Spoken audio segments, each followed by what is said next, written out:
On August 4, 1993 at 1832, an incident occurred at the GEIS company, which raises many questions to this day.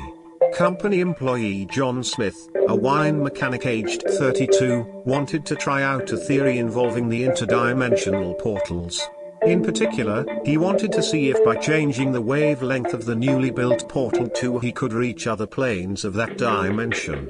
He switched wavelengths and increased frequency, causing green bolts to erupt from the portal.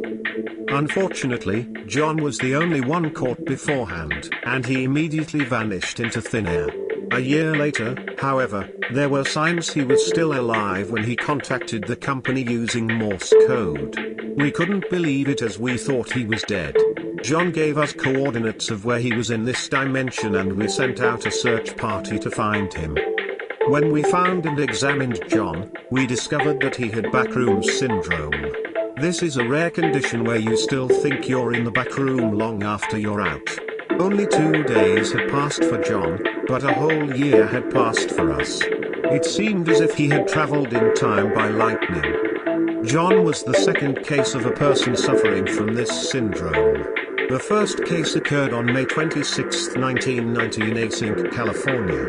A person named Tench was separated from his group in the dimension at the time and apparently traveled a few months into the future. After examining his psyche, we discovered that he suffered from schizophrenia and still believed he was in this dimension.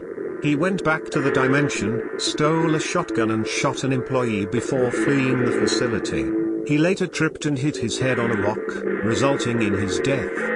This incident shows how dangerous it can be to experiment with interdimensional portals. We must be careful and aware of possible consequences. John Smith will always be remembered as a tragic example of these dangers.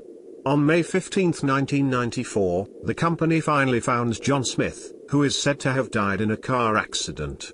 The 31-year-old man's family were shocked to learn that he had not died but had simply run away. They were also puzzled by the other body found in the accident, covering 90% of the environmental area. John Smith had serious mental health issues, including post-traumatic stress disorder and schizophrenia.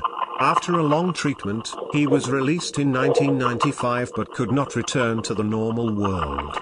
He found it difficult to find his place in society and often felt alone and lost. Unfortunately, just 2 months later, John Smith took his own life by locking himself in his garage and cutting his carotid artery. The company funded his funeral to help the family get through the difficult times. It was a sad ending for John Smith and his family, who were dealing with the consequences of his mental health problems. The company was blamed for its role in this tragedy and received much criticism for its actions.